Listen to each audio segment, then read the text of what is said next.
Hey everyone. Been quite a while, obviously, because of some global geopolitical complications. We've had a hard time getting our hands on some of the Siberian Yakut blades for the last couple of years, but I've finally been able to get some of these in stock. So these are available on my Etsy store right now, and I just wanted to kind of go through them and talk a little bit about all these different knives and the different styles that they represent. And yeah, since it's been a while, we'll do a little refresher and see where it goes, I guess. So let me start with this one here. So I wanted to talk about this knife that I got. I've been watching this maker. Hadan is the name he goes after. I think that's his last name. Hadan Knives is the Instagram handle.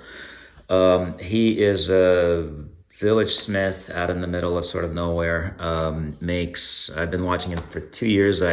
Started watching his Instagram just after he I think just after I think he's been on there for a while, but I didn't know. And it was right after the war in Ukraine started, and wasn't able to get any of his knives for the longest time. But I think he actually makes some of the most traditional styled knives out of all of them these days. I know I probably talked about the Dobun knives, the guys that do a lot of research and publish videos and all that, and they're really into it. But he's kind of the real deal. He just lives there and just makes these guys the way that they've been made for hundreds of years. So here's one. Let's just jump right in and talk about the knife that I have here. You can see it is, it's a very traditional Yakut. It's got a fuller that you expect, but not a full length fuller. It is it's not really hammered. It's just not entirely cleaned out. And it has that secondary, I don't even know what to call it, like tiny little line fuller on top of it for style. These were found on a lot of more ancient, I guess you would say, or historical artifacts in Siberia. And so, yeah, and the profile of the blade is it's very triangular. It doesn't really have that lens at all that people think all Yakuts should have. It has a completely flat, actually, side. I don't think he ever makes any convex blades. So these are flat, and they're still a little asymmetrical, right? They're not, so it's more of a triangle and it's a little bit offset. It's hard to show in these light conditions, but anyway, and you can see it does have a secondary sharpening bevel. Don't know if I can show that really well here. Just kind of getting used to this light situation. But otherwise, the blade is kind of more of what we would be used to. Not that asymmetrical convex shape, but coming down to a tapering here.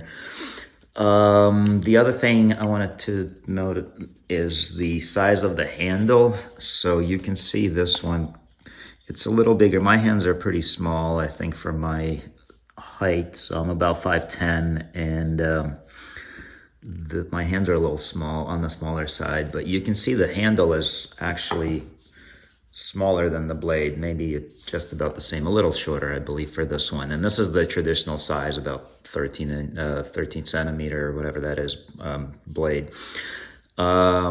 Also, the profile, the blade, the handle is, it's got that egg shape, kind of like the Nordic knives, right? The Finnish puukko.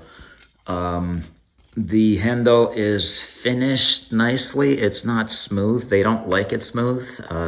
Everyone I talk to there, pretty much, except for the city guys, don't like smoothing it because they like using it like this, especially for hunting.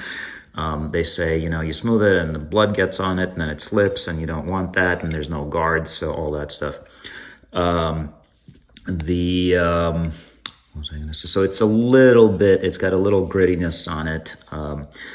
It is oiled. It is, very smooth otherwise and symmetrical and all that. But yeah, they don't like polishing them. I live in the Pacific Northwest, and it's freaking humid here as hell. So I've had knives sitting outside starting to rust over the winter. So I do like putting a coat of epoxy just over them, but really light. Like I'll put a coat over and then I'll just sandpaper it off.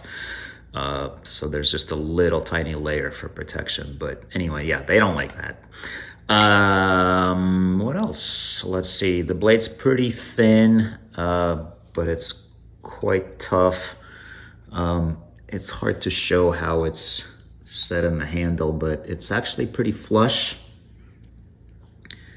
And it doesn't have anything to keep it in there other than just, I think, the geometry and maybe a little bit of glue.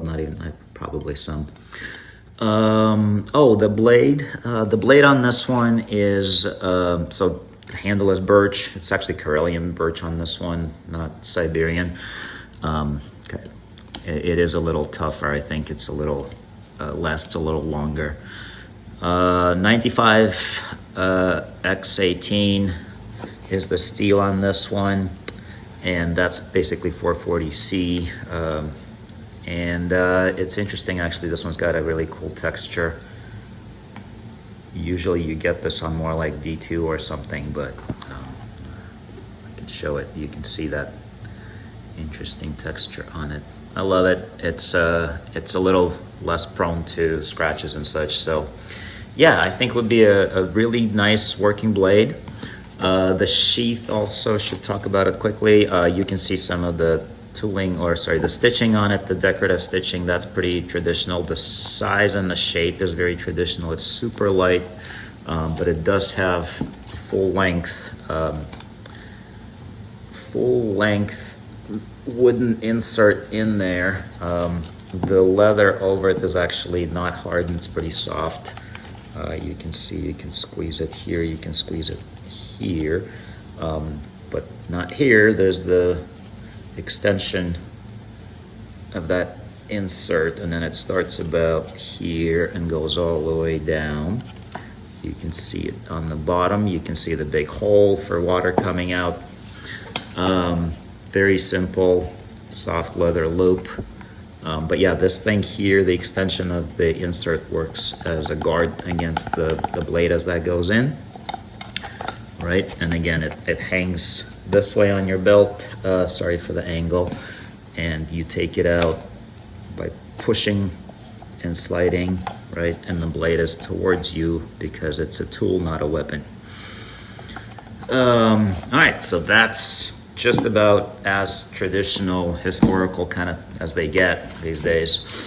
Here's one that is in a traditional style that is similar on the surface, and it has more of this dress sheath, right? A little nicer leather. It's got the brass fittings on it. It's got some tooling on the brass on the bottom, and it's got, this is much harder steel. I actually like the softer loops because they just, they adapt more to how they hang on your belt and stuff. But this one is more high quality leather, I suppose.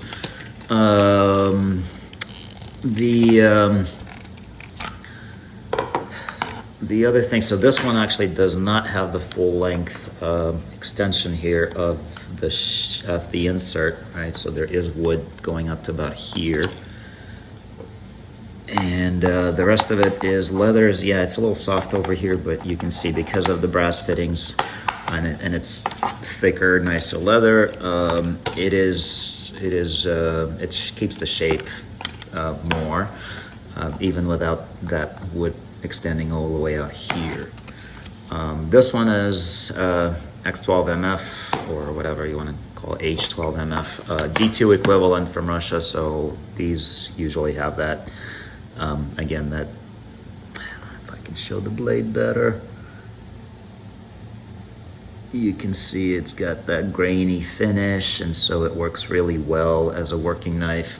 It has a bolster, right? This one's pretty thin, but the usual mountain sheep bolsters on these guys. This is a more modern handle. One, it's bigger. And two, it's a lot smoother. The shape is almost the same, but it is finished very smooth. So yeah, so some folks using these for hunting and such would frown on this, but you know, I actually, it's not like sliding smooth. It's not gliding. It's not, I don't know. I actually like, again, putting epoxy on the rougher handles a little bit, so that they don't rot out here in the Pacific Northwest, but they do provide protection and also, you know, that rubbery finish that is actually grippy. Anyway, let's see. The blade is actually quite traditional. It has a little wider of a fuller, but it's nice and smooth. The blade this one actually it does have a tiny little bit of a secondary bevel. Hard to see on it, but it does. Yeah, it's a little bit more, it's not really a lens. It doesn't really have a convexing going on, like maybe a little bit over here, but you can see there's a little bit of a double, so there's like almost like a start of a swedge or whatever happening up here. So there's a little bit different geometry, and in the end it is triangular. It tapers off to a nice point. I mean, still can be a total user, not an entirely dress knife or anything like that, but a little less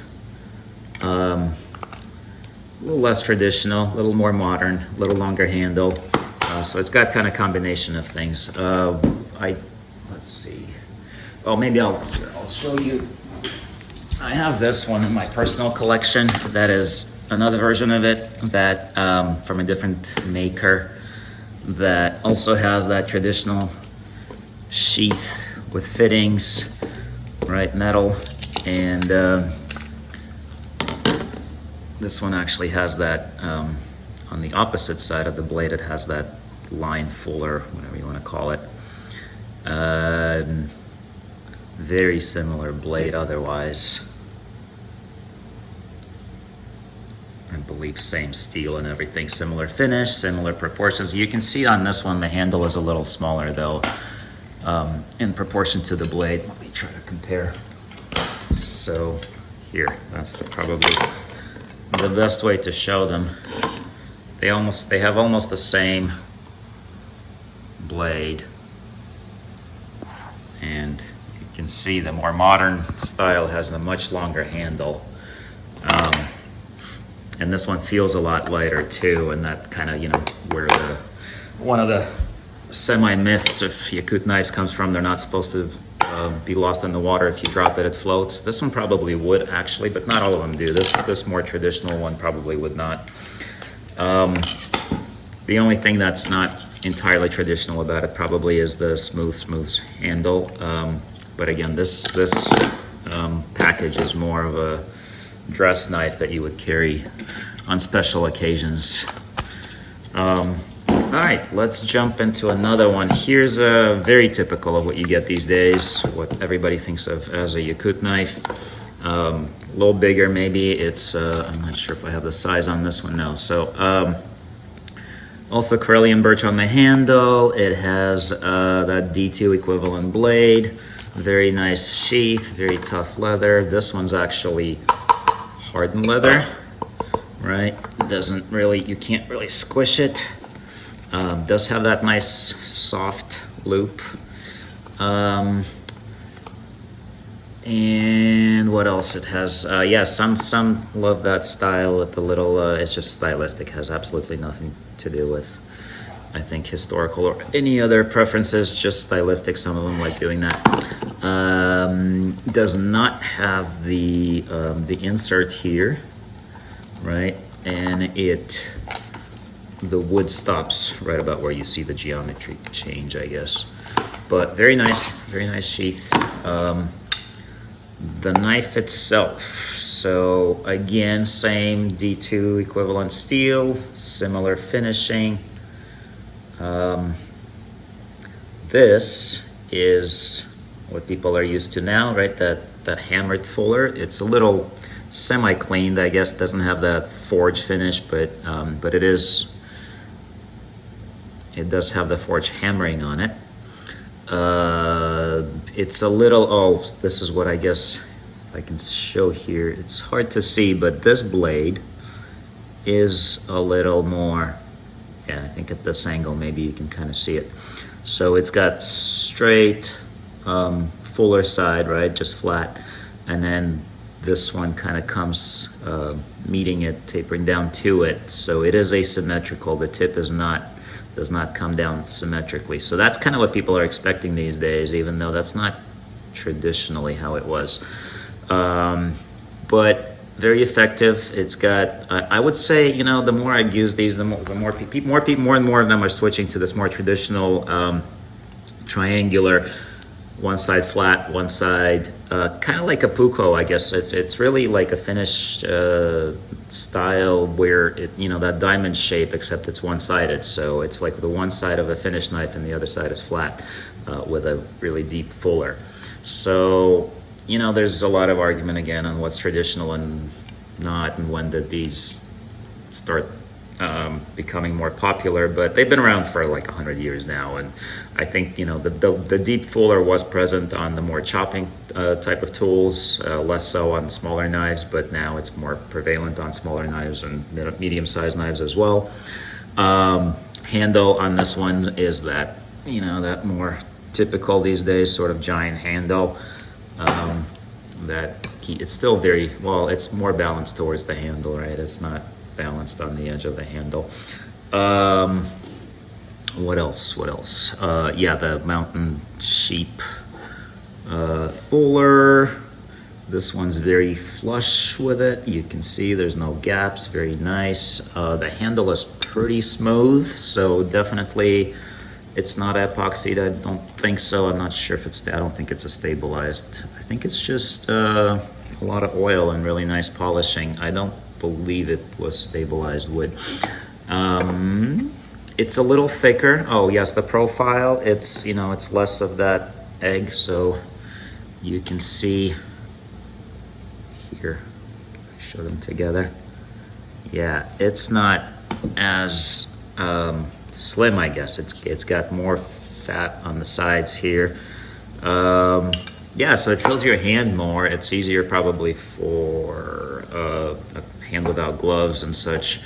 Again, yeah, a lot of the times they will use them in winter, and then you'll have gloves on, so it's a whole other situation. But yeah, it is a more narrow. So a lot of the modern ones will have a wider blade, right, and kind of more belly, less of a pointy point here at the top, right? But the otherwise, yeah, it's pretty much what people are kind of expecting these days from a Yakut knife with that geometry. Really nice specimen, really well put together. A little bit on the bigger side, whatever.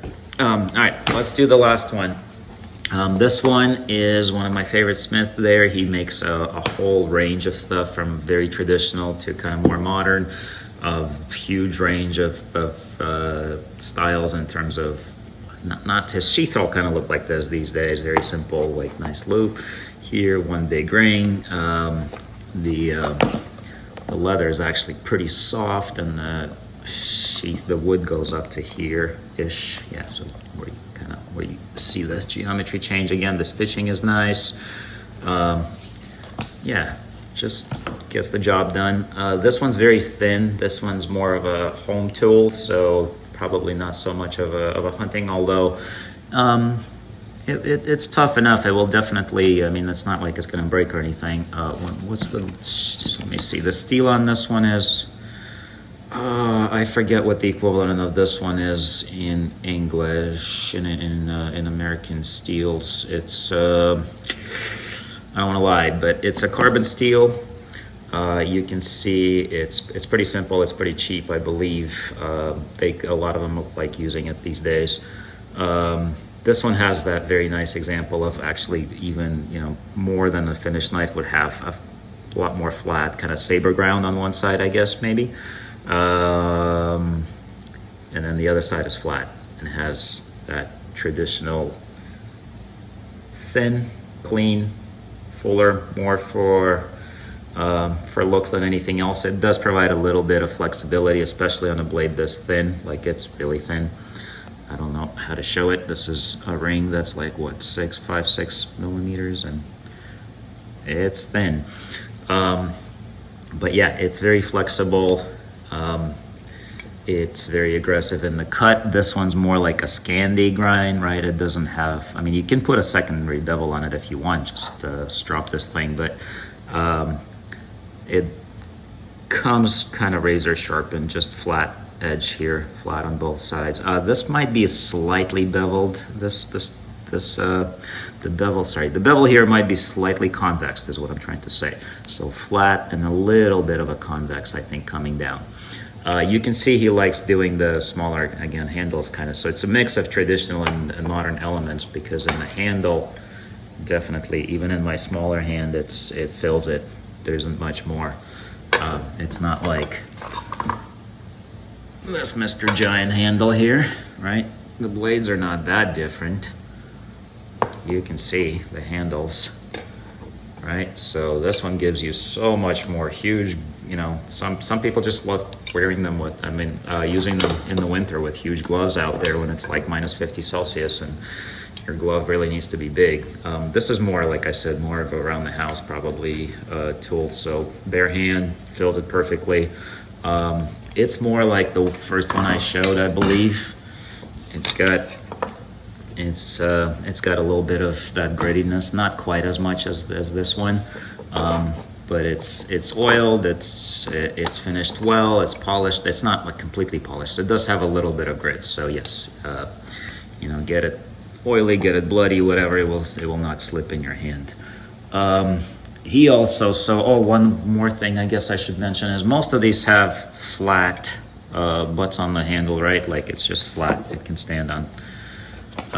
This one is rounded. The Smith likes making them rounded. I like that, especially on a smaller handle. You know, you can have a reverse grip on it if you need to for whatever reason. What else? He even kind of rounds a little bit the bolster here, right? It's not like, it does have a little bit of an edge. Oh yeah, the other thing is the spine on this one is smooth and slightly rounded. Traditionally, they would be flat, and a lot of people want, this one actually is not entirely flat, it's slightly rounded, I believe. Normally you would want it full flat like this, right, and wider, so you can throw sparks with a fire steel and such. This guy is not like that. Oh, and maybe I should just show this is a good way to see it side by side, how much wider this blade actually is, right? But anyway, so everything has its own purpose and it's a different knife, and I love these because he just makes them purpose built, and he just makes so many more different styles than other people do. This guy, for example, just kind of cranks these out, and they're all the same in slightly different sizes. I mean, they're awesome, but they'll have like a different color of a sheath, you know, different leather, different, maybe slightly different colored handles and different sizes of blades, but they're basically all the same. A lot of them, you know, this one too, I think most of his knives kind of look exactly the same, maybe slightly different, but generally just size differences. Whereas this guy, he has, I don't know, they're all, I should do a separate video on his work because they're all over the place. And I like them all. I've tried a bunch. Some of them are very polished, some are very raw, some are for, you know, home use, and some are really hunting tools and such. Okay, I think that's pretty much it. So the dress one, the more modern style, the super traditional one, and yeah, go back in there. And this sort of house knife. Here they are.